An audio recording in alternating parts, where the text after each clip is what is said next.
all, I think your analysis was very straight line. History doesn't run in a straight line. Kid, you cannot tell your neighbor he is stealing ducks when you are stealing funds. As High Commissioner, I was wrong. As Charandas Prasad, I reacted naturally how any person would have.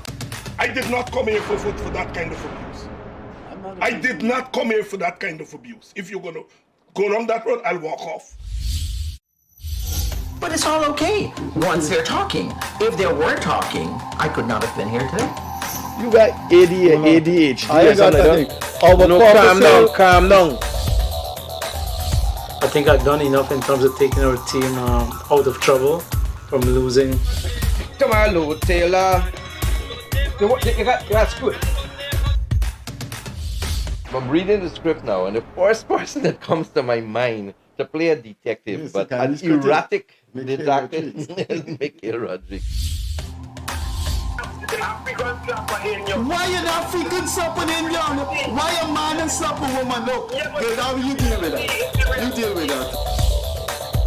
We must encourage platforms like this because it brings together different people and allows for discussions to take place in our country on a multiplicity of fundamental issues. Gildarie, you apologizing for something you think I did is wrong. I don't want you to do that, and you should not have done that.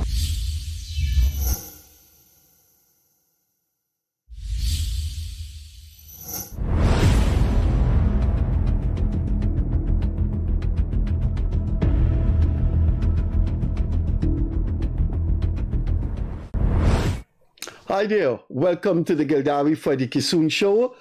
Thanks for being with us for the past 20 months. It's a new year, so once again, Happy New Year and an enjoyable new year and one that will bring success to you.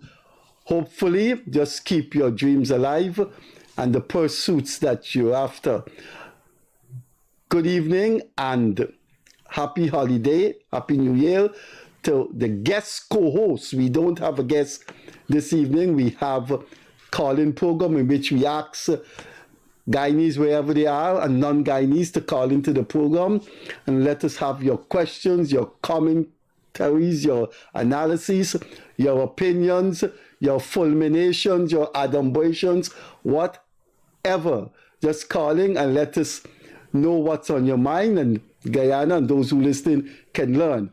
We have a guest co-host this evening. He was a guest on this program twice because of the status he holds. He's a member of parliament and he is president of one of Guyana's enduring NGO, the Rice Producers Association. He is one of the longest serving members of the People's Progressive Party since he was in high school. If you count the longest serving members of the PPP, he would definitely be on the list. Our guest, our co-host that will be answering your questions, taking the calls is DHARAMKUMAR SEERAJ. I have known him for more than 30 years and I've always called him SEERAJ, and I don't think I have the mental alertness or readiness to call him DHARAMKUMAR. I've always called him SEERAJ since you were young, since I was a young man, since I knew him. But our lines are open. As you can see on the screen, 231-2982 is the landline. The WhatsApp number to call is 647-4397. Just call us and let us know what you would like to talk about and put your questions to one of the longest serving members of the People's Progressive Party, one of the longest serving executives of the Rice Producers Association, and currently member of parliament. And I should let you know that he's not only one of the longest serving members of the PPP, but he sits at the apex of power in the PPP. He's a member of the executive body of the PPP. Next to that will be the Central Committee, and of course the highest body is the Congress. So, thanks for being with us. Once again, we wish you a blissful and successful new year. Our co-host, not guest, is DHARAMKUMAR SEERAJ. He will take your questions, and we are going until 10 o'clock. So it's going to be a long night with Mr. SEERAJ. Put your questions to him. The WhatsApp number is on the screen. I think Leonard Gildarie is still away in New York. When he comes back, he will join us. I suppose he will be here maybe next week. But Mr. Gildarie's family is in New York, and naturally he left to go there. He left on the 21st of December, and hopefully he should be back next week. I will tell you when he's back. I know he's one of your favorite journalists. I hope we have, and there's more programs to come, we could have SEERAJ doing the co-host with us. Let me say before the phone ring, I have known SEERAJ a long time, and I would definitely say he is one of the most modest and pleasant politicians I have met in my life. And in bad times and in good times, we've always been friends. I have spent a long years criticizing the PPP administration, and that has never affected our relation. I presently support the PPP in government because I think they're going in the right direction that will secure a future for Guyana. And we have remained friends for all those years. So welcome to your new position on this program as the guest co-host. So how have things been going on? We'll wait for the calls. Well, thank you very much, Freddie. I should get my little piece. I think that's a good little title, guest co-host. And I want to join you in wishing our viewers or listeners all the very best for a new year, a productive 2024. I hope I join you in also wishing all that the dreams come true. And, dreams don't come true just like that. You got to work, you have to work hard, and you have to stay the course to try achieving the goals that you would have set yourself. Budget is going to be read next Monday.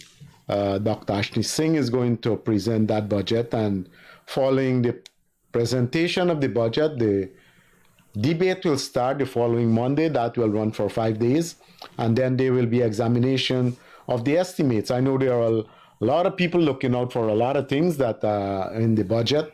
There are a lot of expectations depending on where you sit. As a pensioner, of course, you would want an increase in your pension.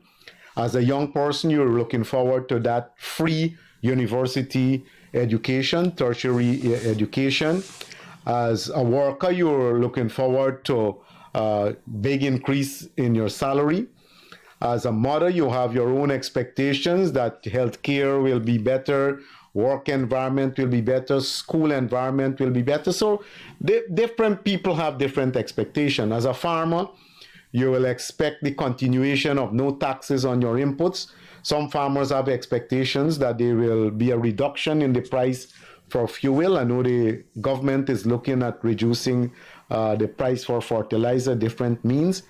We have given ourselves that objective, that goal of reducing food importation by 25% by 2025.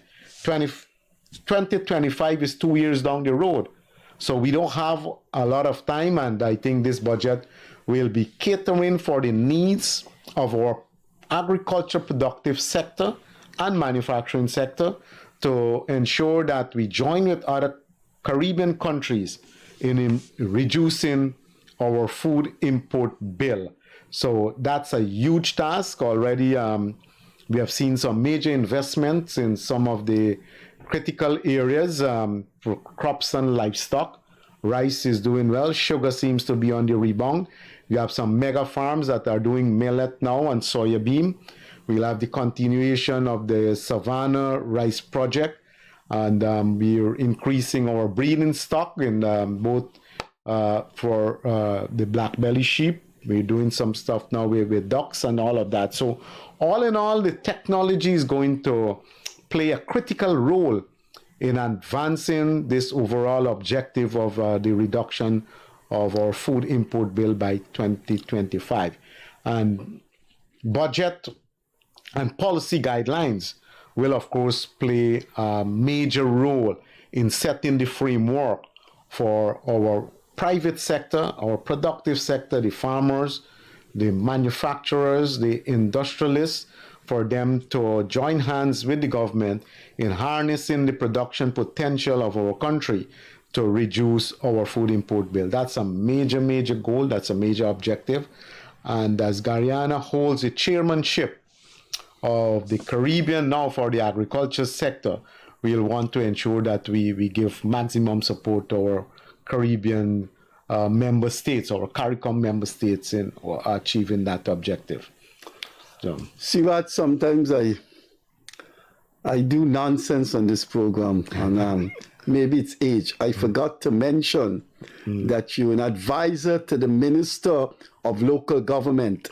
That's a very, very important status. Correct. I forgot to mention that. Our co-hosts that are taking your questions and your phone calls is not only a member of Parliament and an executive member of the PPP party, but is also advisor to the Minister of Local Government. SEERAJ, I wish if I had rewind the clock in terms of my age, I would have liked to go on that ferry to the Caribbean. There's a ferry that will be flying between Barbados and Trinidad and Guyana. Correct. That would be nice. No, it's still possible. I mean, you're still a young man. And the ferry will be comfortable. These are modern times. Ferries will be as comfortable as these airplanes. I mean, the ferry is being provided by Trinidad. I think it's a joint venture between the three countries. So Guyana, Barbados, Trinidad. Trinidad, I think, is providing the actual ferry. I don't know. I don't know if it will be the legal thing will be worked out. So Trinidad, Guyana, and Barbados will put money into the ownership of the ferry. Well, I understand it's a joint effort between these three parties. So they will be, even if Trinidad provides the ferry, they will have the management aspect of it. And then, these ventures have to be efficiently and effectively run. And I think the governments will be eventually look at cost recovery and all of that. But I think in the first instance, you would want to provide a comfortable ferry service to move people and goods between these three major countries in the Caribbean region. I think it's a wonderful venture, and you can treat it almost as a cruise. So Freddie, when a lot of retirees are on boat cruise. Some people hardly come off a boat cruise. They take one cruise after the other. They avoid paying house rent and all of that, and these cruises, can be affordable depending on where you sit. They got money, but well, I'm certain you'll be able to take that ferry, and did you try the new ferries that they're not so new anymore between Supernam and Perica? Caller, good evening. You're on the program. Go ahead, please. Hi, good evening, sir. First of all, I would like to say that I'm so happy that I'm seeing you, Mr. SEERAJ, on the program. I want to roll back the years here a little bit. I might have called you out some 20-something years ago in Guyana. Okay. And I think now, when I'm looking back at the program today, I call you out incorrectly then. Okay. So my apologies, sir. Well, things happen, and I mean, I'm a very forgiving person, and I if it happened at that time years ago, what's about you did something bad in the market? Well, I don't recall doing any bad thing, and the gentleman, of course, is saying that. Might have also the best in you, because again, my apologies. Well, it's very difficult for me to take offense, especially if I get the notion that you're speaking out of ignorance. Then I don't take any offense. Normally, I give people an opportunity. Well, out of ignorance, so I'm calling to apologize. Yeah. Well, thank you very much. But I don't remember the incident. I tend to forget bad things and try to keep the good memory. I don't want to. I don't want to refresh anything here, but Freddie and yourself, I have to say that I'm so happy that that Freddie has confessed finally that he is now part of the PPP, like myself. I mean, I've called out the PPP like Freddie. No, I'm not part of the PPP. We have a right to call out. I'm sorry, I'm not part of the PPP. Freddie said he's supporting the PPP. I support the direction that the government is going into, and my pen. I have always been a supporter of the PPP, and I continue to be a supporter of the PPP. But however, when I see things that I shouldn't support, I call it out also, and I don't think anything is wrong with that. I think that's a decent thing to do, and I believe when people do that, the government learns. For example, I don't exactly, Freddie. Exactly. If we are going to stay quiet, to things that are wrong. Then we shouldn't be supporting any party or supporting the party. I think also that an effective government is one whose feet are held to the fire by the population, by the voting population. That people, if they see something go wrong, they need to bring it to the attention of the government. The government can only get better from constructive criticism. SEERAJ, exactly. And if the government that I support can't stand to a little bit of criticism, then they should not be in government. But let me tell you something philosophical.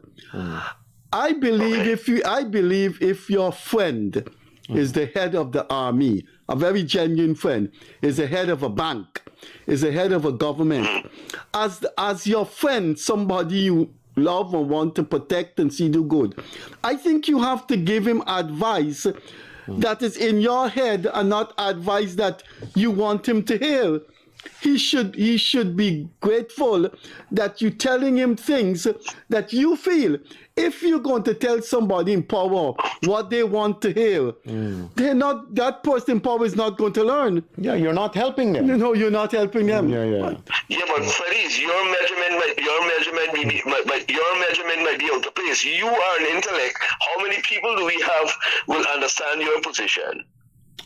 Well, I made that example in terms of if you tell the government about something that is going wrong, I think you help them because they will correct that wrong. For example, I went with my wife to collect that one-off senior pension, and I came away.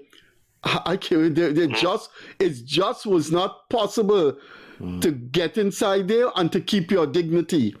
And I don't think the president and the vice president, and I don't think someone who cares about people like Anil Nandalal, the AG, I don't think they knew what went on there. And if they knew, I think they would say, listen, can't we streamline this thing better? So you need to tell, you're absolutely correct. When you say things that you see things going astray, you help the government by pointing out it. Well, I share that view, and I mean, things can go wrong, and sometimes, and if a constructive criticism can help to make it better for the next person down the line, that's the way it should be, and that's the way I was taught. Growing up in the People's Progressive Party, there is an environment for you to be critical, constructively critical, because you can have criticism to bring a person down. That's not helping anyone. You do it in a way to build the party, to build the government, to build the person. And like I said, we can all win from that. To build the country, for me. To build the country, yes. Look, when SEERAJ first came on this program with Malcolm Harry Paul, I announced something on that program that I will repeat again. When I've always been critical of power. I think I'm an idealist. I think I am a Don Quixote. I'm type of bohemian anarchist. So I tend always to focus on power. And when I was critical of many things that the government was doing, SEERAJ and I have always maintained that good friendship. It has never allowed us to go separate ways. And which is something that I will reiterate my admiration for DHARAMKUMAR, SEERAJ, and yours. Well, thank you very much, Call. I mean, it makes us all feel good and pledge to continue, in the walk in the straight and the narrow. Right? And Freddie, I want to remind you of something here. Yeah. You had what the minister name? We have plenty of ministers. I can't remember all of them. I know, but oh my God, he was with Dr. Irfan Ali in the Mocha Arcadia with the 300 million thing today. Which I looked at. Who's that? I can't remember his name right now, man. What's his name? Okay. And I could remember asking him because of the fact that the APNU AFC would have performed so badly. Mm-hmm. We don't want our government, my government, which is PP government, use that as a yardstick. Mm. Who's the minister? Was it Mr. Deodatindar? You know what? Exactly, sir. Exactly. Yes. Oh, okay. Right. Okay. And Freddie actually commended me on my position that night when I spoke. Okay. Well, yeah, you know that. When I said that, and actually Freddie said it was a political comment, but a very positive comment. That was Freddie's exact words to me. Then I said, the point I'm trying to make, though, is that if my government underperform, I'll call them out. And if they perform well, they will also be commended. Well, Carl, I think that the government will appreciate that sort of position that, you see things go wrong, it needs to be made known so that corrective action can be taken. And a government is there to provide that kind of enabling environment for citizens to develop. I am living thousands of miles away from Guyana, right? Right. But my heart and every ounce of my body is in Guyana. Oh. Okay, well, thank you very much. I want to see Guyana and my government, the PPP government, do exactly that we ask of them. All right. Well, thank you very much, caller. Let's take another call now. Thank you very much for your contribution. Thanks, Freddie, and SEERAJ. Bye-bye. You guys, man. Take care. Bye-bye now. Bye-bye. Hello? Caller, good evening. Good evening, Freddie, and good evening, Comrade SEERAJ. Good evening. Yeah, I have not been able to obtain a set of the rice production figures for a number of years, but I remember like from 2012, 2013, 2014, we went from 400,000 tons to 500,000 tons to 600,000 tons of rice produced, over 1 million tons of paddy. Have we got back to those figures yet? Well, you're correct. They're from the period 2009 to 2013, 2014. There was a dramatic increase, almost double. And I can tell you right now that is the time when rice became a part of the Petro-Caribbean deal. And we started moving rice from Guyana to Venezuela, and the proceeds from the sale of oil was being used to finance that sort of operation. It was a win-win situation for both Guyana and Venezuela. Yeah. We got a high price. Venezuela got paid immediately for oil that they would have supplied us under an arrangement where there would have been a credit arrangement. Petro-Caribbean deal basically is that you get $100 million in oil, you pay $50 million right away, and the other $50 million you use for developmental projects. So whilst Venezuela was extending a helping hand, the receiving countries, they were paying and benefiting. So that would have contributed significantly to the increase in rice production. So we're back there. We are going to do probably reach that 700,000 ton rice production basis this year, which is going to be over 1 million tons of paddy. Yes. Right. That's good to hear, because I remember there was a lot of development in the yield in that time. That is correct. Yield per acre. Right. We were able to move yields for 3.6 metric tons per hectare to just about 6 tons per hectare, with a national average of 5.4 tons. Okay, well, it's nice to hear we going back there. Yeah. So right, thank you, comrade. Right. Thank you very much for coming through, caller. So that's a good observation, because the major driving force in terms of production of anything, of any product, is the price. The price will determine if you go in the cultivation of a crop or to raise different kind of livestock. And that is why sometimes the illegal product, because of the high price, is produced because of the price. So we would have seen a significant increase in rice production here in Guyana during the period that the gentleman mentioned. I suspect that he either was a farmer, he's from a strong rice growing family. Let's take this call. Caller, good evening, you're on the air. Caller, good evening, you're on the air. Yes, Something is wrong there, just sir. had an accident. Just had an accident? Wait, hold on a second. They had an accident a couple mornings ago where 2 people died, and the other with a pile of sand by somewhere by the police station at not Pennington. Right in Georgetown here. I think it's Romveld, West Romveld. Yeah. Something's wrong with your phone, sir. Yes, go ahead. You listen to me. Let me speak. Go ahead. This morning, 5 o'clock, I was on the East Bank Road going to the fishery to buy some fish, and in front, just around the Christmas tree, what a company name across the street from the Christmas tree. That's the Rahaman Park area there. Park Rain. Rohamon Park. Park Rain. Rohamon Park. Right. Right. There's a big lump of sand in the just off the road. I barely swore from the sand this morning. Okay. Oh, and this thing going on all around the country. You come around the turn, Understand. you know, a big truck park up. And all we doing, the police chief, the traffic chief, and everybody was on a program the other night talking about all these things we got to do. Vendors vending all over the place. Y'all move them to the Red Road. You can't get through Red Road. You can't come out the Red Road. You know, y'all not doing nothing. Y'all only talking. Well, caller, I understand your frustration, and I share your views about a lot of these illegal activities taking place on the roadway, construction material left there for days, people parking these big trawlers, these big haulers, these trucks around the corners. And I agree with you that our management of the traffic needs to be improved upon.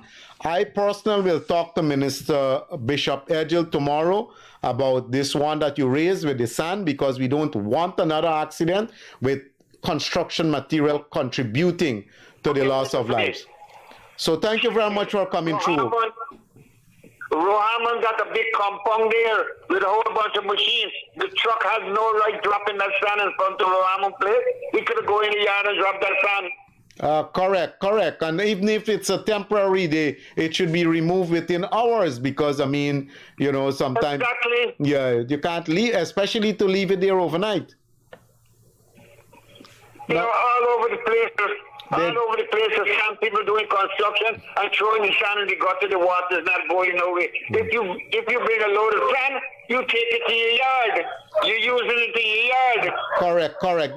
These are some of the things that needs tightening up on. One more thing. Go ahead. One more thing. Go ahead. What we going to do about Central Georgetown? Central Georgetown is a big old shanty town. It's getting worse and worse every day. When you leave Coach and you come around the Bank of Guyana and you turn by where Guyana storage is, and then you turn into Fargatees by Monisha. As soon as you pass Fargatees to the bank, Republic Bank, all the way to Starbuck Market, it's a shanty town. You can't even drag your car to go nowhere. You can't even walk. Well, there's also by Avenue of the Republic, where they used to have this is it the Mercedes-Benz deal or something there? That Central Garage, correct. That area is also is constantly flooded, and I think the city council, while some still have hope for them getting it right, a lot of people are losing hope that they will ever get it right in terms of fixing the city. But I think they have more progressive councillors there. But they don't want money to fix the city. On the first working day of January, I went to pay my rates and taxes, and I did a column. I do a daily column in the Chronicle. You would not believe there were about 60 people there, one cashier and sheer confusion. You would think you go to pay your rates and taxes. City always said this is money coming in, and set up a nice arrangement. Yeah, even have some coffee there for you. I think you have to wait long. I think something has to be done with this country and the Georgetown City Council. Definitely. As we just gonna, as you say, sir. If the council is not willing to do it, central government has to do it. I think central government will have to do it. Well, central government is doing a lot. All these major roadworks taking place, the recreation centers being rehabilitated, they're all being done by central government. So, caller, thank you very much. Oh, hold on, 1 second. Go ahead, quickly. We could fix all the roads. Nobody is coming to Georgetown in an oil-rich country to see that what's going on in Sabak area there. Nobody. Well, it's a shame. Well, the other thing is that you can fix a road overnight. You cannot fix people's behavior and mental attitude overnight. So at the end of the day, you have people to deal with, and you drive them every day. You take the man out to the gutter. You can't take the gutter out to the man. Times you drive the road, you see somebody fling a bag out the minibus door or a private car. You know, they throw stuff out, and they will not risk doing that in Toronto or New York. Those businesses downtown are putting their garbage on the street. You know how much region or what the street business put their garbage on the street? Well, if the truck is coming, you got the security cameras. You could catch. That don't leave the general public. The general public supposed to walk on the sidewalk, not on the road. Correct. You're going down region, you have to walk on the road. Correct. That's a problem that was allowed to fester for too long. All right, so I got to do something. Yes, I agree with you. But I'm glad we have someone in the program with strong connections to the corridors of power, because he said he will talk to Bishop Edghill, the senior minister of Public Works, tomorrow. Correct about that pile of sand on the roadway that you mentioned. So thank you very much, caller. You're welcome. Thank you, sir. So whilst we were on this call, there was another call coming in. Unfortunately, we were unable to take it. But you know, Freddie, our mental approach, our attitudinal approach to where we do things need to change drastically. I mean, you give the citizens a brand new park. 1 week after that, it looks like a dump site. You know, it's really ridiculous the way things are and the way our people approach this. Let's take this call. Caller, good evening. You're on the air. Good evening, gentlemen. Go ahead, please. Hello? Yes, go ahead.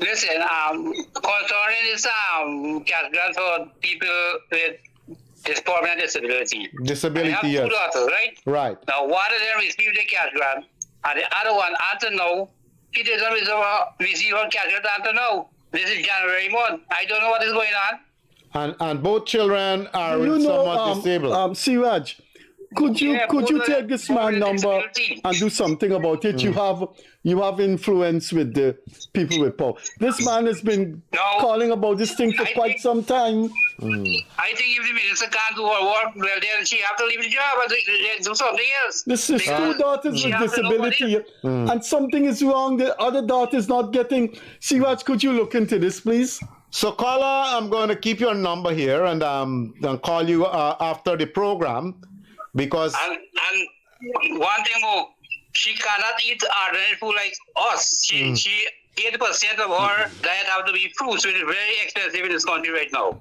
Right, and okay, when I call, I'll find out where you live and all of that, and to see, because if one qualifies, then I suspect it's easy for the other one to qualify for the support. The same thing happened last year. He called in last year, the same thing happened last year. Right, so it's the same one getting all the time and the other not getting. I think Gildarie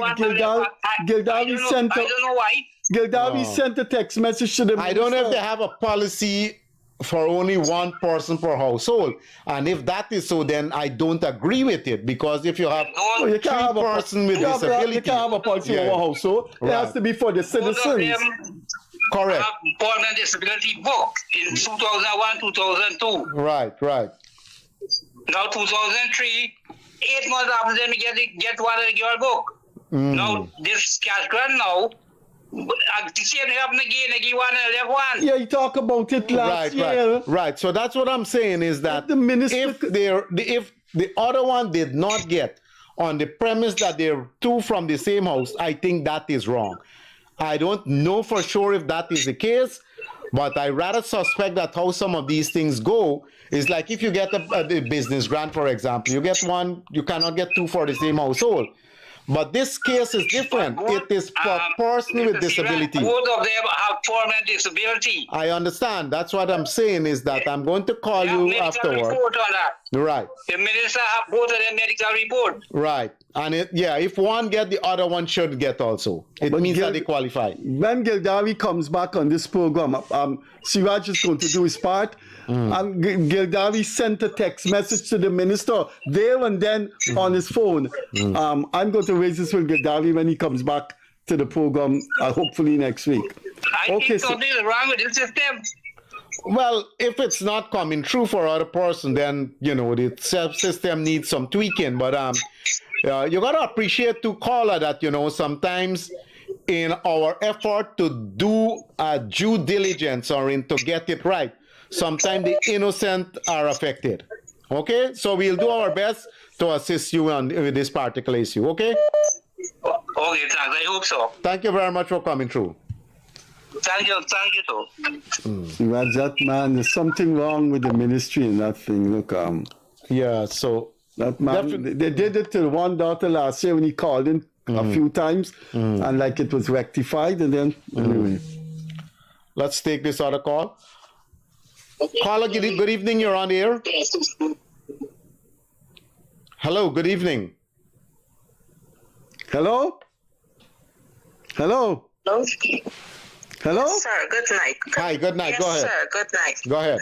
I am pertaining to this sand on the roadways. I agree that it's causing a lot of accident. But then you have to take into consideration the timing that these trucks is on the roadway to bring the sand in.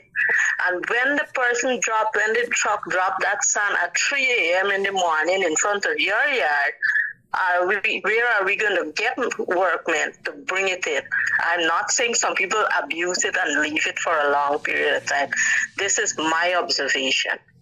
Because I know for a fact that people truck in the area that I'm living, 2 a.m., 3 a.m., you're hearing sand offloading. Well, you see, everyone wants things. Yeah, people naturally want things to their convenience. But my convenience, convenience should not affect the well-being of my neighbor.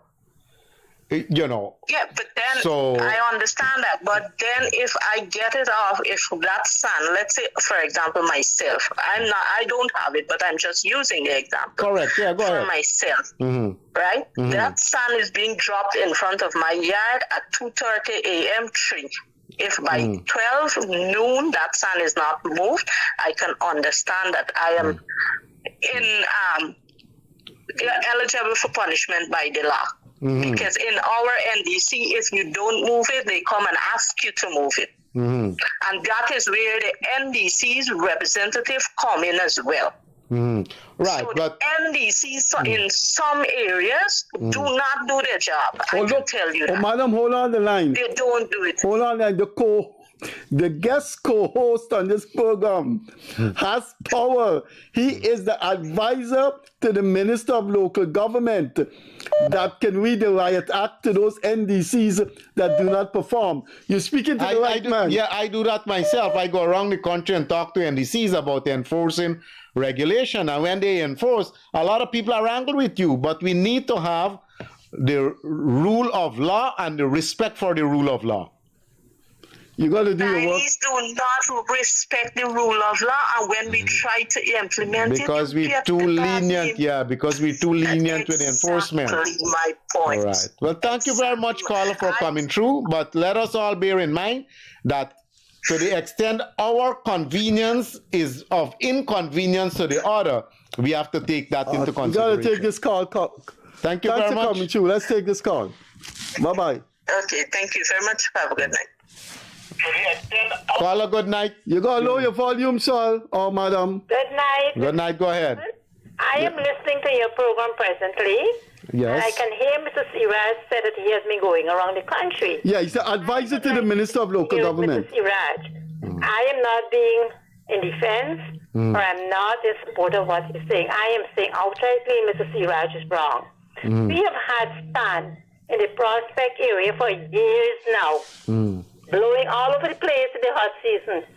Mounds of sand has been there for years. NDC does nothing. This is Prospect on the East Bank. Yes, and that is not the only problem. We have had yards that are not habitated by people. It has been left there abandoned. The bushes are high. And you have abandoned houses that provide safe haven for thieves and all of that. And the NDC has been informed many times. Look, we have never seen the chairman for the NDC. Thanks for coming through, madam. SEERAJ isn't doing his job. I am told that the council is living a couple doors away, but we have never had a discussion with her. We don't know who runs this NDC. We don't know anything about what's going on with it. This is an advisor to the Minister of Local Government. You know where the NDC is? The representative or if you're advisor to the minister? Yes. Something is definitely wrong. Caller, please take my number. It's 647-4397. It's on the screen. Yeah, if you can give me a call after the program or just I will be happy to do so. Yeah, just send me a message. Just send me a message so I'll be able to take it up with that NDC. And this will not be happening now. It's a long I know. There are a lot of these things happening, and you've had 3 floods and never ever seen the chairman nor councillors. And when the minister did come one time, very late, you know what happened? It went to the councillor's house and the councillor's friend's house. Nobody else. Look, when hampers or anything is being given out, it's only to a selected few. Recently, when they had the give out the Christmas dinner or whatever they had there with hampers, a selected few. Friends and family.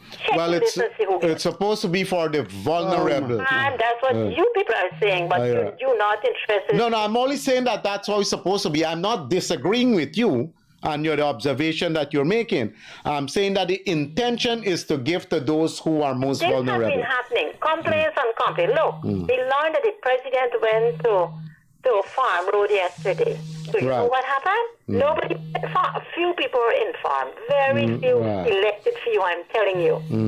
So how are we going to air our views? No, well, the president sometimes do impromptu visits and sometimes at very short notice. But then we don't get a hearing. We don't get to speak to anybody in authority, and we're left on our own. People are very frustrated. Right. You know, we have a very active president. The president might be in office at 2 o'clock, and then at 3 he said, listen, I received some complaint down at Prospect. I'm going there now. And they call ahead. So sometimes... I would appreciate if you can take a walk to Prospect. Right. No, I'm just saying that you know, he does... Garbage is picked up today in Prospect. What happened to all the days? Thank you. I'm going to call you. Right. Thank you very much. Okay. Bye. Bye-bye. So whilst we were taking that call, someone else was calling on the other call. So, good evening. Good evening, Freddie. Mr. Harbison here. SEERAJ, how you doing? Good evening. Good night, sir. Go ahead. Mr. SEERAJ, you know, you've been around a long time. Correct. I'm glad that you're addressing some of the issues which you would assist me in addressing a lot of issues in all sectors. One of the things is, you know, as the last caller saying that the NDC chairman cannot be available to go into all the constituencies to reach all the residents. That's why you have councillors representing constituency, and residents need to start to attend statutory meeting. That's the public can go to NDC meeting and raise the concern. You can't wait on the president you're correct. These local organs need to function more efficiently and interacting, and residents also have their role to play, as you're rightly pointing out. Oh, by the way, you know, when you raised that matter with me with the 5 goats that were in the pond, and you know, the minister said, listen, all the police had to do, if there's a disputed ownership, is to lose the goats and walk behind them and see where they go. They naturally go to their home. They will not go to a home that they're unfamiliar with. Absolutely. Yeah, so I'm happy that matter was resolved. Also, you see, sometimes what happened is, you know, sometimes we look for a complicated solution to a simple problem. And one of the things to Freddie and SEERAJ is that look. People complaining a lot about sand. I understand. There's a lot of infrastructure work going across the country. There's a big demand for sand, and the reason why these trucks are fetching sand in the night because when the barge come, these trucks they farm line, and yes, they will get it late and dump it late, but nevertheless, the councillor at the end, the constituency where things are happening in violation, can reach out to the contractors and say, look, you know, we have to get this track quickly, the street clear before the morning because it's school. But we cannot be sitting waiting an opportunity for calling programs to complain when you have democratic councillors who elected to represent the NDC. They have to work. Well, people probably complain and they didn't get any results, so they're using every avenue available. But John, SEERAJ is the advisor to the Minister of Local Government. It doesn't look like he's doing his job. No, to be honest with you, Freddie, in fairness, I mean, I just be tough and SEERAJ at times. I know him very well. But there's about 80% of the problem, which sometimes I don't want to run to minister, and I don't care which ministry I send it to SEERAJ. And honestly, even if it's coming from Region 3, Region 2, SEERAJ was able to fix it. Agriculture thing, I talk to SEERAJ because I know he's an expert in it, and when I have complaints like that, rather than lean it on the vice president or other people's shoulders, I tell it to SEERAJ, and he he will give an answer. He will take calls, and if farmers come in groups, I call him, you know, and he addressed the issue. And like you raised the one with the disability, I was a former chairman and the public assistance board. Now I see you going hard on the minister there, Freddie, but every region have this chairman for every board for public assistance, and this board member vote and who should get the permanent or who should not. So the minister, where Gildarie was texting, I don't think we're able to respond to that, but the board, which selected by the region, they're the one make the decision who get it permanently and who don't. So it's a system failure. I think the caller get it wrong, because the people maybe would evaluate the two sisters and say, based on medical and what the board was put to before the region. Okay, Abajan, let's take this on. Thanks for coming through as usual. Bye-bye. I think you're having a call there. Yeah, I know. Let's take this other call. Caller, good evening. You're on the air. Hello? Hello? Hello? Good evening. They're still there? Hello? Probably lost it. Yeah, they're not. Yeah, you know, Govind Harbajan does raise a lot of issues. Yeah, he does. Community activists, and there's a lot of these. Caller, good night. You're on the air.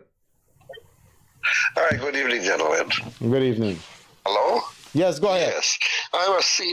Yes, I'm a senior citizen temporarily in New York right now. I'd like to inquire about the 25,000 cash grant that the president announced last month. I expect to be home next week. I was wondering how I can get that cash grant. Well, I don't know if there's a time limit on the cash grant. I know for sure you will be able to get your pension. So when you get back here, you'll check with the local office there, depending on where you live. Starbuck Market, yeah. Depending on where you live. Depending on where you live, the same mechanism you use to get your pension book, you'll go to that same location, and they'll be able to better advise you. I don't think there is a cutoff point, but but I'm not 100% sure on that because I haven't really done any research on that. I know there was a cash grant. I've been told there's a cutoff point. I was told that it's finished, sir. Is it possible that I can get that info from the Ministry of Social Security? Yeah, you better check. You better check them. Correct. I was told. I was told it's, but maybe you could go there. Thanks for coming, Chu. Let's take this call. Bye bye. Okay, thank you very much. Bye. Good evening. You're on to the Gildarie Freddie Kissoon show. We have the advisor to the Minister of Local Government as our co-host, DHARAMKUMAR SEERAJ. Yes, hello. Kissoon, good evening. Good evening. Yes, I'm calling in connection with this thing that is going on around Stabrook Market there with these vendors. If you can look and see on Water Street, we're talking about Water Street, from Hatfield Street, from the head of Hatfield Street, all the way to Hing Street. That would be by Murishwars there. These vendors plying their trade. You don't vex nobody got a thing selling. But they take over the pavement for a few years now. Now they're taking over the whole road. You ain't got nowhere for walk. You can't walk in front of Stabrook Market by the big gate right here. See there? You can't even walk there. The minibus got to drive there. The cars have got to pass it. Nothing. Big confusion going on. Right. Somebody need to do something about this. Vendors they're getting beyond the limits now. They're going over the limit now. You're correct. We mentioned earlier it's a situation that has gone out of hand, and the authorities need to look at that because people need to be able to walk in some amount of comfort and not to have their movement impeded. And the stalls, indeed, some of them are getting bigger and bigger overnight. They start out with a 2x4, then it's a 4x4, then it's a 6x8. Exactly. Right. And the pavement in front by Stabrook. I don't know when last you see the pavement there by in front of Gandhi's. Well, yeah, I saw it yesterday afternoon. I was in the area there, so.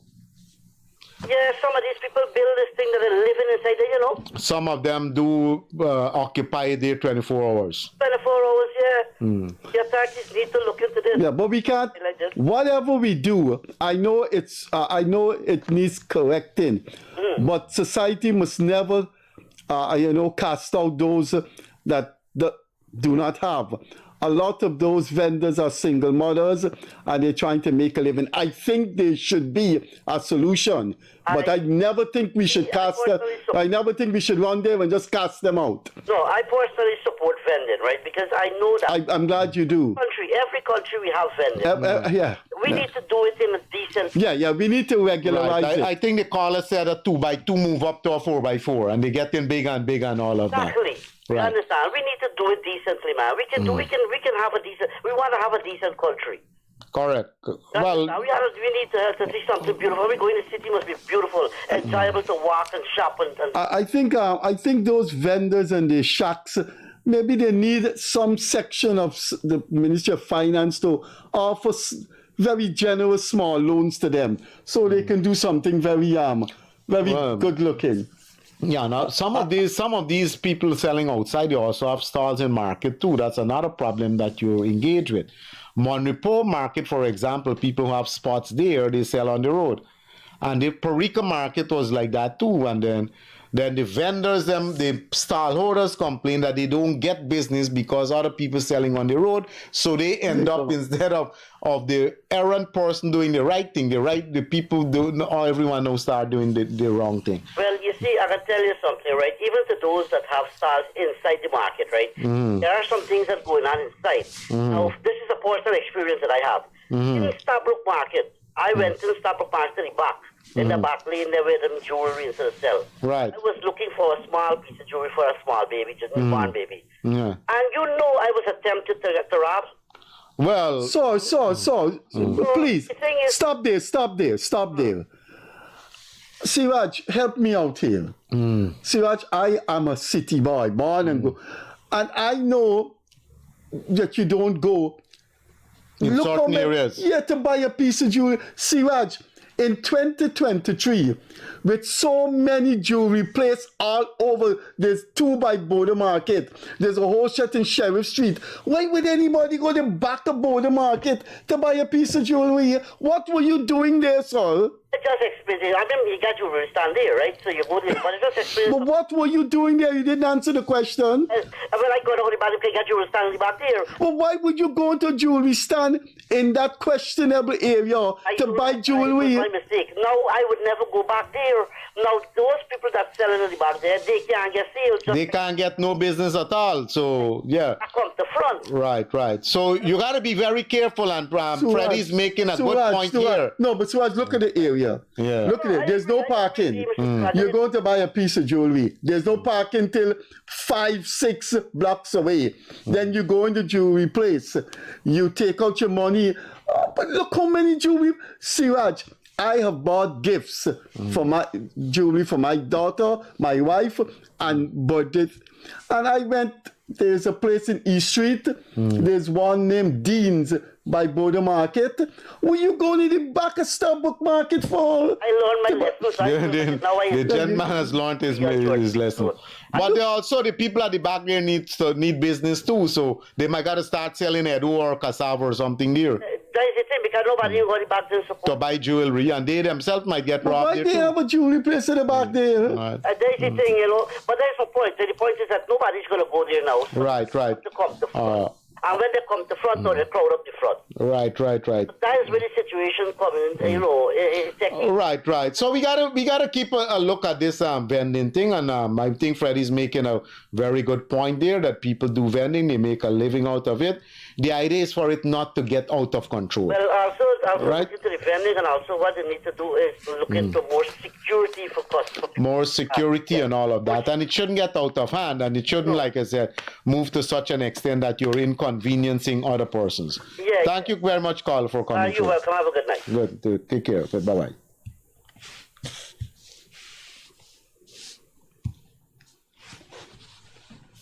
Is the call coming through there? The person called earlier. So. Jessica.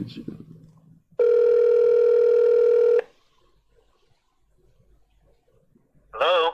Caller, good night. We missed your call earlier, but go ahead. You're on the air.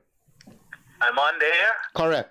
Okay, good. I was calling about Luzuknan NDC during all the NDC ruckus that was happening. Okay. Yeah, I think they need proper investigation. Yeah, put the co-host is the advisor to the Minister of Local Government. Right. So this same number, So the same number you call, you drop me a message, and then I can take some action with the relevant NDC. But you can also highlight the issue that we were on the air. Okay, this is an ongoing issue regarding my neighbor's shed into my yard, destroying my property. Going on since 2015. Right. No, well, that would be a legal problem. The NDC can't decide that. Well, the NDC, they have the sanitary inspector. They have to abide by building regulations, so they can issue them notice that you can't have a shed over your neighbor yard. Right. So on the question of notice, they said that they were going to issue him a notice, but they can't provide me with a copy of the notice. Right. Now, I questioned. I think I should get a copy of the notice. Right. But at least they could show you it, yeah. They refused both of it. Right. So they probably didn't send one. Right. So no action has been taken. Right. So caller, this is my number. You drop me a message, and I'll try to get the matter investigated. I am aware of the Luzuknan area. I frequent there, and I was there this afternoon in Luzuknan and in the Monrepo area there. So let's talk probably, like I said, you can probably send me your name and address, and I'll look into it. Thanks for coming through. Let's take this call. Yeah, I'll call you back. Bye-bye. Right. Good evening. Good evening, Mr. Kissoon. And Mr. Seeraj is here, our Yeah, guest good night, co-host. Mr. Seeraj. Good night, good night. Just a question for Mr. Seeraj. Go ahead. I want to ask is the NDC in charge of this new horse there in the area, or is your Ministry of Housing? Well, the new housing schemes at the beginning of the startup, they fall under the purview of the Ministry of Housing until they're handed over to the NDC. So I guess the new housing scheme right now will be under the Ministry of Housing. Because I have this place say like for 10 years, and every time you go to make a complaint, housing send you to NDC send you to housing. I call the ministry and I don't ain't get no response for nobody. And when they take it over the scheme or what they do it. right, are you paying any rates and tax to the NDC? No, I ain't paying no. Right, so that means. Want to pay, let it come and look after No. I'm not getting into that. I just asked that question to Satterstein as to whether the NDC is in fact in control of the area. Once you start paying rates and tax, then it becomes a responsibility of the NDC. If you're not paying, then the responsibility for that area falls under the Ministry of Housing. Yeah, but why when you go to housing send you back to ministry? You're making people a fool or something. Right. If I may inquire, what's the nature of the problem? I went to the NDC first, and the guy that went there, he tell me send the video and show you what's going on there since last year, July. Right? My neighbor, two step away from me, build the parlor for the bottom, if you understand, right? Right. And they build their own higher than my own. So when the water reach their chap, they're like 4 inches up. So when the water low now, all stagnant in front by me and the next yard, and mosquito and all different things, and the water start getting green because it's running over the other side. So I went to him and he said, send it to your phone. When I send it to your phone, he said, you don't look after it, let it go to housing. When I go housing, they tell me go to the next building of the corner by the shops in the Chinese embassy, they got a new place. When I go there, they send me back to ministry to the NDC again. So you don't have no way to go make no complaint. So they got you from column to post. That's unacceptable, man. There must be some authority to look into that. You know, they send overseas when they're drawing a plan for building, they got to go NDC for pass it. At least they should come and see when people doing the parlor and see they're doing the right stuff. Right. You know who's the chairman of that area there? Huh? You know who's the chairman there? I can't remember his name, but when you get time, it's probably the overseer. Listen, the only time he come and visit is when I moved in 2014 to care me and my wife to change the address when they had campaign for the election with PVP. I went and voted for PVP. I could tell loud and clear. Right. That's the only time I see, but he come in here for listen to nobody. When the president they're wrong here, they walk in behind here. And doing all manner of things, I feel like doing work for citizens, but they doing nothing for nobody. Right. You understand? I know what you're talking about, so the whole world know what you're talking about. Well, a man in Harbour, John made that point earlier. He said that there were people walking around with the president and they should be doing the work every day. And they're doing nothing for us since all right, so do me a favor. Right, so NDC go back to housing.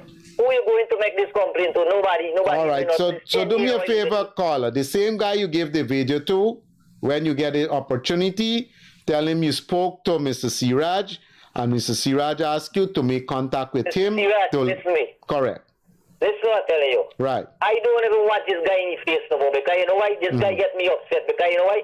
When it's 2014, he come here for move me and put me in a pickup. I never forget it to this day. Put me and my wife and carry me to the back over by the public roadside for change the address from Georgetown here when I get his house. I had the campaign in 2014 for 2015 election, right? Right. I live inside here for 10 months without current.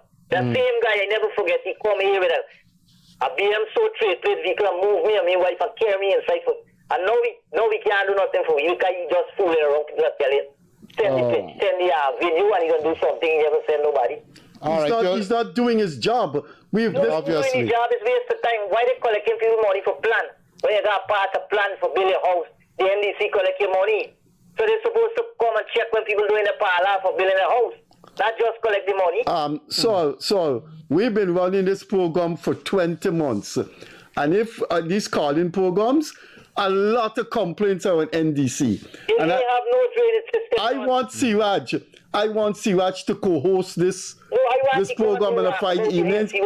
I want him to be a frequent co-host on this Gildarie Freddie Kissoon show because so many NDC complaints. Anyway, thanks for coming through, sir. Thanks. But make sure you give me a call after the program. Well, I do have your number, sir. It's on the screen. 647-4397. Thank you. Right, thank you.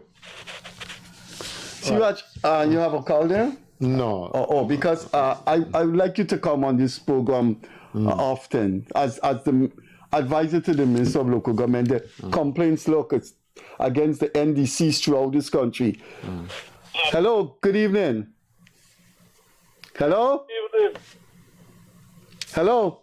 Yeah, good evening, Freddie. Good evening, yeah. Mr. Seeraj, the ministerial advisor to the Ministry of Local Government, is taking your calls and answer your questions. Yes, I started program. The last time Mr. Seeraj was on your program, you said you would have been the next Minister of Local Government.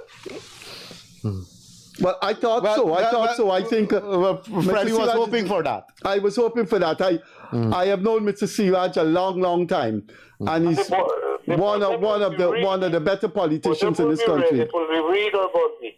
What is that? The budget will be read on Monday. Yeah. Correct. And then the debate will start the following Monday. Right, it's a mistake. You use the past tense word, but it's a mistake. Okay. All right, sir. All right, sir. Thanks a lot for coming through. Bye-bye. You have a call? We have a call coming through. Now the call again. Right. So there are a lot of these issues that relates to local government issues. So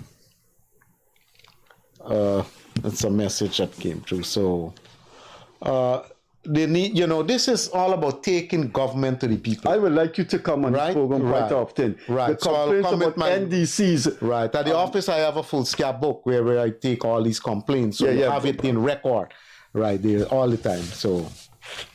Good evening. Welcome to the Gildarie Freddie Kissoon show. Put your questions to the advisor to the Minister of Local Government. Yes, good evening back again, once again, Mr. Freddie and Mr. Seeraj. Mr. Seeraj, something I forgot to mention to you just now. I am calling from Grove on the east bank of the Marara. I'm calling in regards to this area here. I have a situation where there is a 4-foot drain here. And this drain, well, I remember the Minister, Jill, said that in the community, if you see something is going, talk about it and try to get it fixed before it's damaged. Because when it's damaged, you got to find money to fix it and you got to fix it back. So now, what happened is that this road here, you got a road running, this school street road coming down from west to east, right? Correct. To catch the new road on the Mecca new bypass road back there now. Correct. So from the 3rd Street to the 4th Street new bypass road, this piece of drain here is a 4-foot drain. Right. And this drain eat away. Right? And it's eroding now the road. But this kind of weights now that passed me road, the road started to sink and it break away. It did break away already, and that was before they fixed it and they fixed it back. Now it started again. I have mentioned this thing for more than 2 years now. I've been behind Kayam from the Ministry of Local Government. Yes, I know Kayam. But I spoke to him several times about this, and he's always telling me that you look at it, and nothing is doing.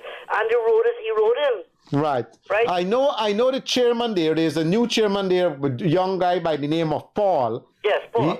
Paul is a very good guy. He's proactive and all of that.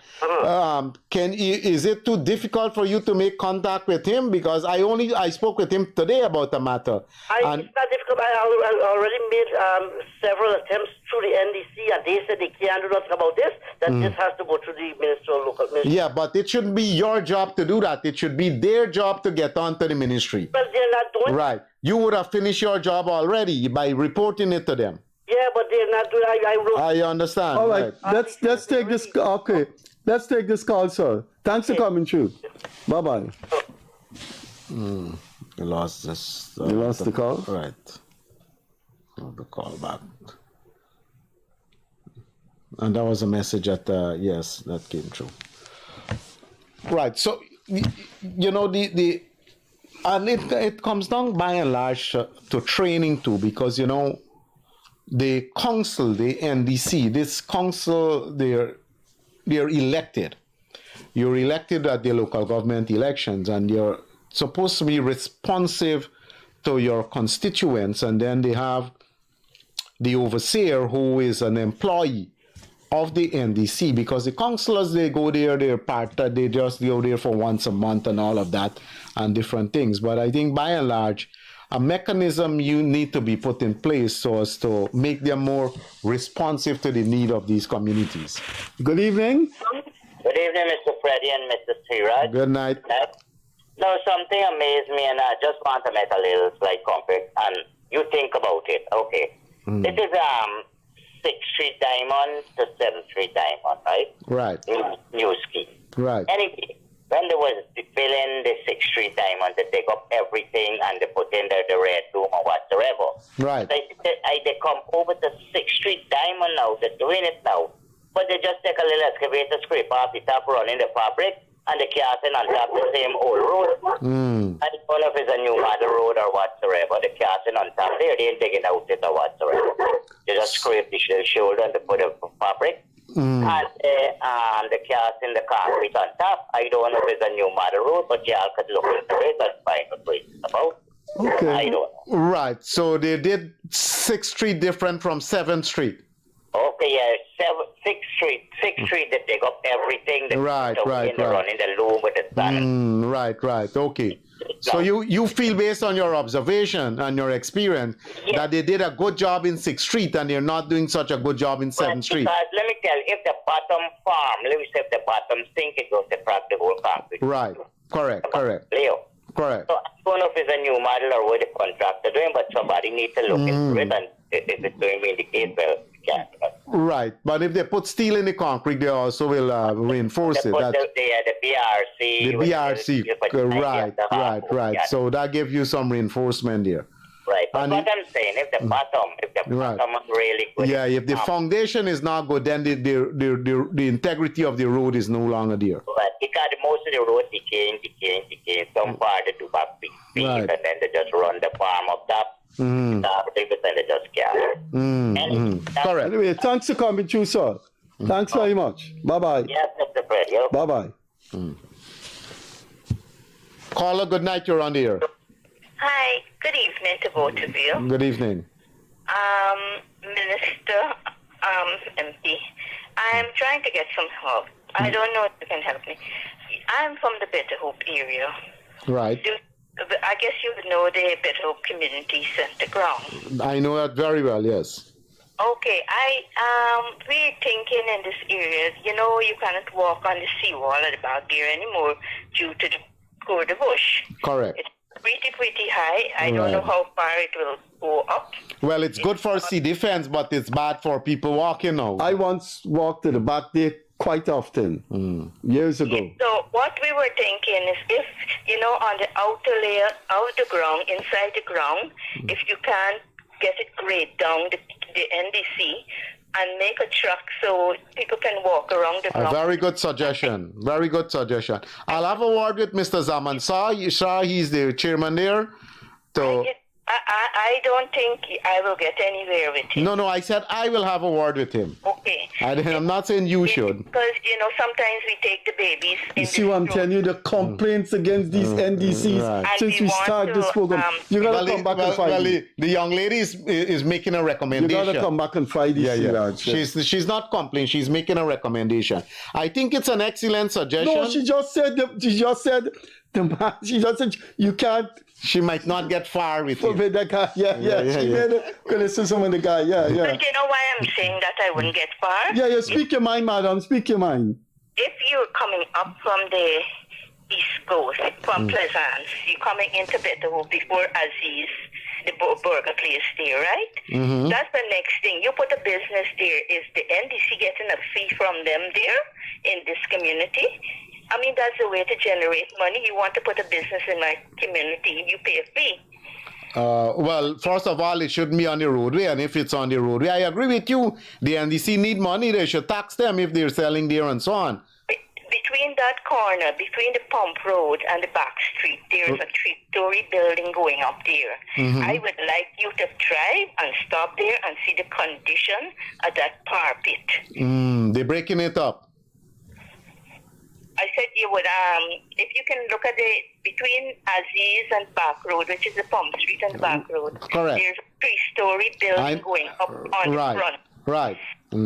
And now that is a new built concrete road that was a two-way traffic coming in. But if you see the condition of the park there, that, you know, we the people in the community try to keep it clean, but now there is just sheer garbage, construction garbage there. Right.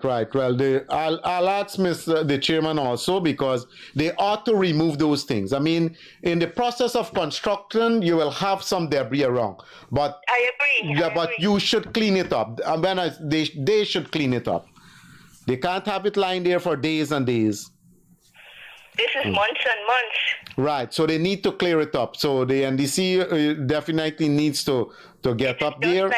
It's just 2 corners away from the NDC. You can't tell me they're not. They're not aware of it. I know the Pump Road area, and I know where the NDC is. So there are 2 things, Well, 3 things you're raising there. One is that I agree with you, if they can do a little bit grading there to provide a walkway for people in the afternoon, they can take a stroll and all of that. That's one. Then there's the issue with the burger stand, and then this 3-story building. The construction material is posing a hazard to people walking on the streets, correct? I am not really getting at the burger specifically. What I'm saying, if business want to come into your community to make money, you, the NDC, should be getting something from them. Correct.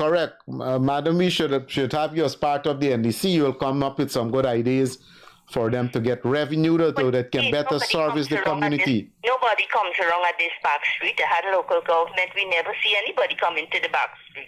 Nobody comes around here. Yeah, everybody in the front street. You know, I thank you very much. Well, thank you very much for coming through with those suggestions. You're welcome. Siraj, is there a phone? Is there a call on? No. I'm glad you're on here because there's a call coming through here. Let's take it. This is a call from very far. Caller, good night. You're on the air. Yes, good evening, Mr. Seeraj and Freddie. Good evening.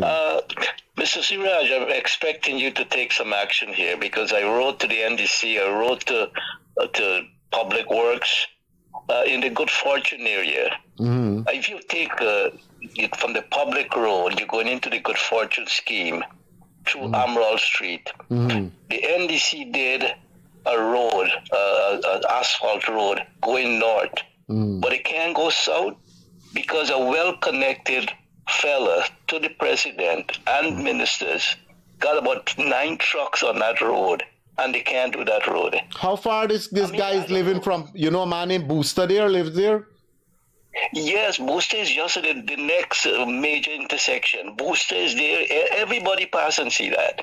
Right. That's so glaring in your eyes. So how far is this guy parking all this? How far is he from Booster? I know where Booster lives. Okay. I would say about less than a quarter of a kilometer. Oh, so not that even far. Right. Well, it might not be that far because it's a small area. It's not that big an area. So this guy's parking his trucks there and affecting the flow of traffic. If you know where the temple is. I know where the temple is. Correct. Yes. All right. So if you could do something for that, is a selfish way of thinking. Your trucks make a whole half of the neighborhood can't get a public road because of your trucks. No, that's unacceptable. And the people. It's unacceptable. No, he should not be allowed to do that. So the trucks, his trucks are there, and they cannot proceed with building the asphalted street. Trucks are dilapidated trucks. So it's junk, some scrap iron. Junk, yes. You know, it could harbor thieves, bandit, barrier, you name it, python, all kind of things these things could harbor. But more importantly, it's preventing the people from building a street. That is nonsense. Unacceptable. Exactly. And I'm telling you, government people know this. Top government people know that, and they did nothing to that. Suffer community because of that. Okay, when I'm in the area, I'll ask Mr. Booster to take me there to this spot. Okay, I appreciate it. I'll be calling you back and see what action you could do, sir. Thank you very much. Drop me a message, please. You know that you have my number. Just drop me a message for the location of this place, and I'll get the people here and I'll go myself. All right. Appreciate it. Thanks a lot. Thank you very much. I can't understand why he would have 9 trucks and no matter what connection he has. But this is a street that he will also benefit from. So you have there, but there's a lot of people do that. They have their yards in impeccable condition, and then they have their junk outside. There's not proper at all. Caller, good night. You're on the air. Hello, sir. Yeah. Yes, you're on a live TV program. So, all right, I'll call you back. Hello, good evening. Hi, good evening, sir. How are you? Good night. Good night. Good night. Hi to the panel. Mr. Seeraj, I'm so glad that you are in a position which I know you could help. Go ahead, please. I'm living at Woodley Park. And I'm having a situation which I'm being landlocked for the past 4 years. Oh, you live on the northern side of the road or southern side of the road? Northern side. Oh, okay. But you called into this program several times. That's a legal matter in the court. Listen to me. Why just give me a hearing, huh? No, you've said this thing many times. Speak to Mrs. Seeraj, and can you... No, Saul. We got to get in as much calls as possible. Yes, I've heard you. If the matter is in front of the court, Mr. Seeraj cannot do anything about it. And you said the matter is in the court. So what I'm asking for is if Mrs. Seeraj can just look into the matter to get it. Look, take my number. A regularization. Take my number and I can call you after the program so that we will be able to discuss that matter. As if the matter is in court, there's nothing much we can do. But if you want to talk about something else, please give me a call after the program, okay? Past 4 years, even as judge in the court for doing it. Oh, right. That's a matter for the court. Right. I see the Attorney General, Freddie. Attorney General was lamenting that same thing 2 days ago. Yes, I listened to the program. Right. The Attorney General was complaining about the same issue. But feel free to give me a call after the program so that we can talk about it. And I just want to thank you for being in that position, because he's a good man. Thank you very much, sir. Yeah, he's a good man. I've known him more than 35 years. He's a good man. He's a good man. Yeah, okay. I thought he would have been the minister. I honestly thought so. Thanks for coming through. He has legal. Yeah. He called in. The program been running. This program running 20 months, and he's been one of the first caller. And he explained what is happening in Woodley Park, and but the matter, right.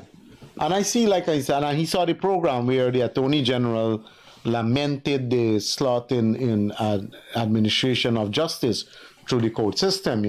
These matters take like forever, and it's really unacceptable that have to wait so long to get justice. But one of the things I can't understand about that, Seeraj, if there's a phone we'll have to take it. Right. I can understand in a population this small. Anyway, there's a call, right? No, we don't. In a population so small, how could court cases take 10, 20 years?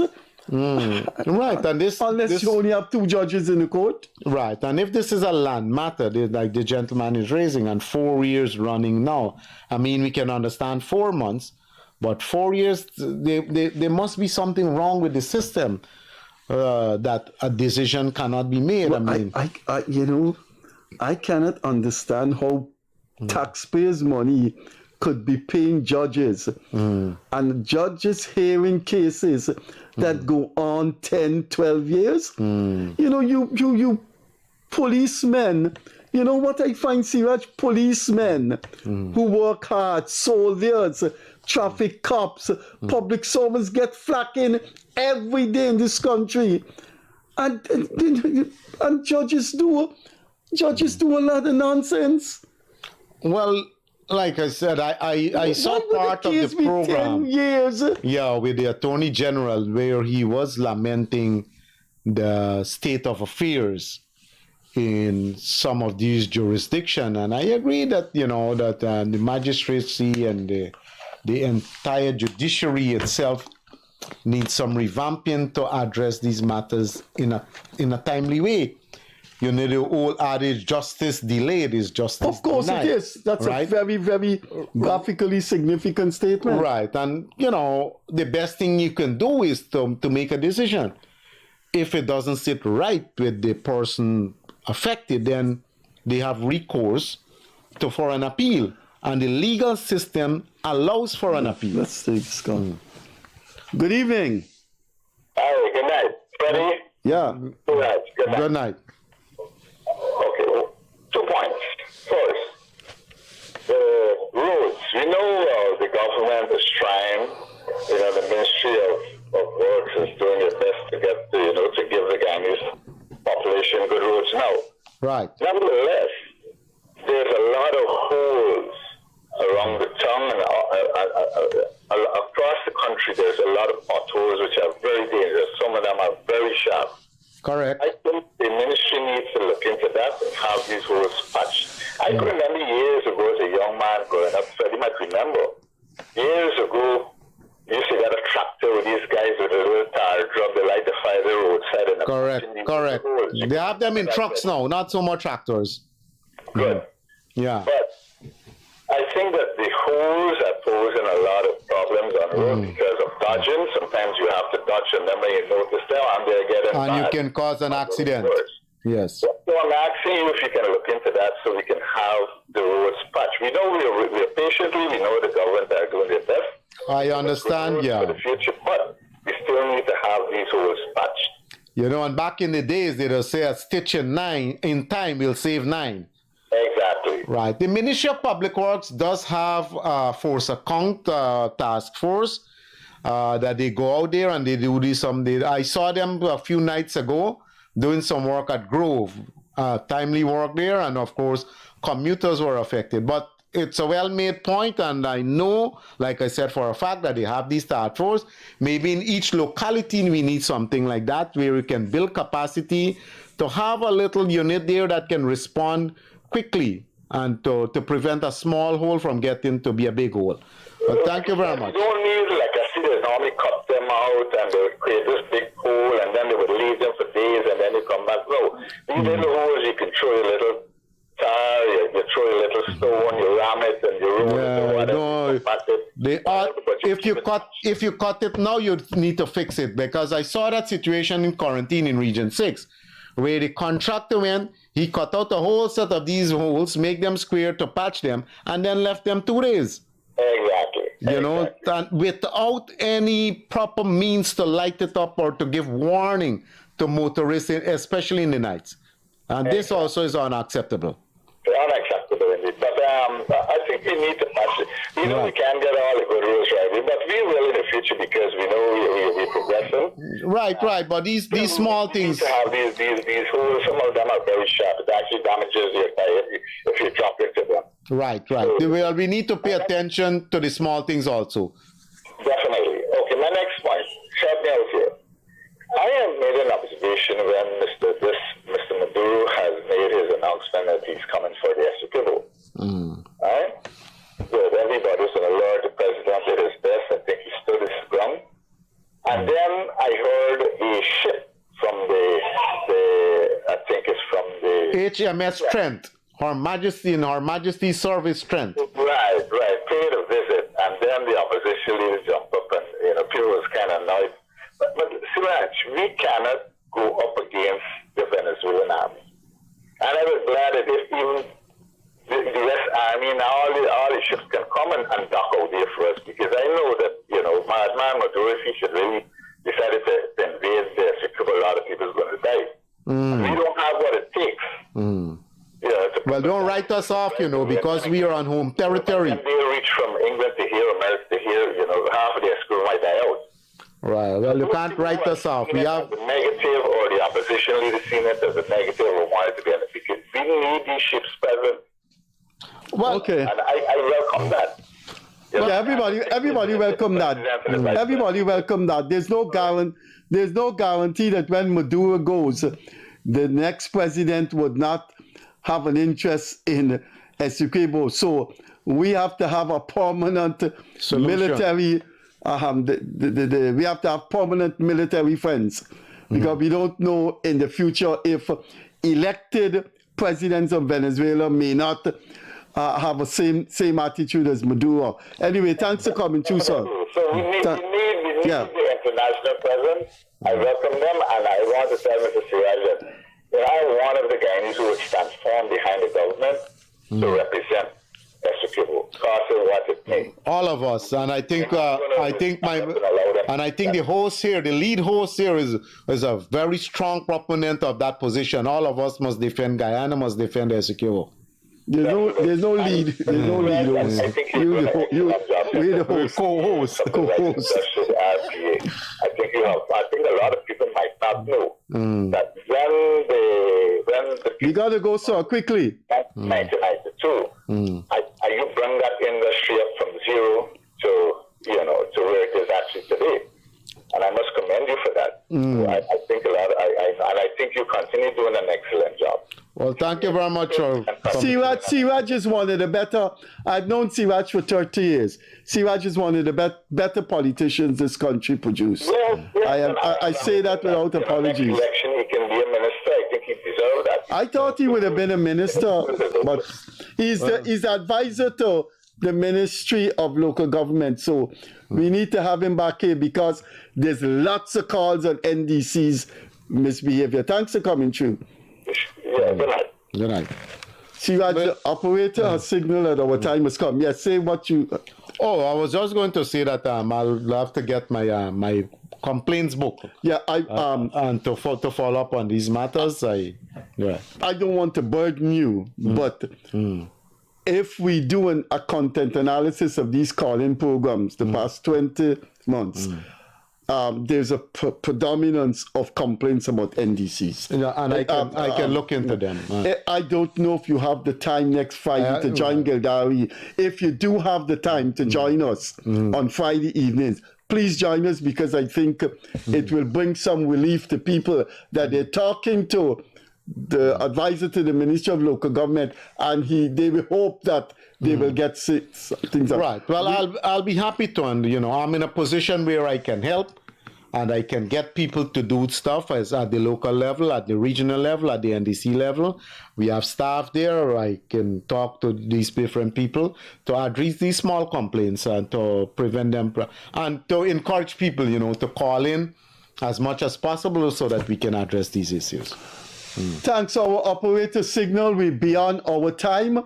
If you just joined us, or you joined us late, or you go on YouTube and look at the program, our co-host was the advisor to the Ministry of Local Government, executive member of the PPP, and parliamentarian of the PPP, and the president of the Guyana Rice Producers Association, DHARAMKUMAR SEERAJ. There've been a lot of calls directed to him about the NDC. Obviously, he's advisor to the Ministry of Local Government.